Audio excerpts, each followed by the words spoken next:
Hukuncin mai wasa da sallah. 5 ɗan duniya. Na 1, za a ɗebe albarka a rayuwarsa.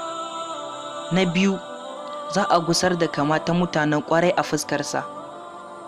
Na 3, dukkanin wani aiki da zai aikata Allah ba zai ba shi lada ba.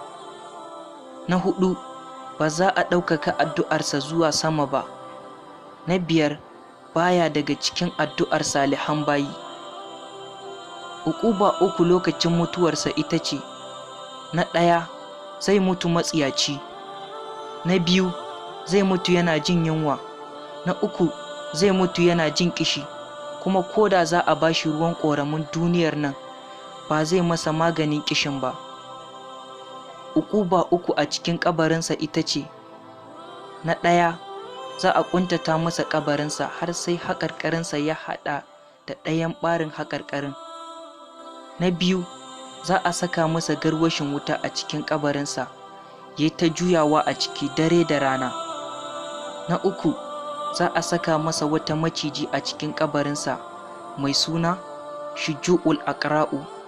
Daga cikin macizan wutan idanunta na wuta ne, farcenta kuma na baƙin ƙarfe ne.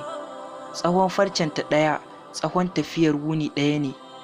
Za ta yi wa mamaci magana, maganarta kamar tsawa take, za ta ce: Ubangiji na ya umarce ni da na ta saranka tun lokacin sallar safiya har azahar, daga sallar azahar har la'asar, daga sallar la'asar har magariba, daga sallar magariba har isha'i, daga sallar isha'i har safiya.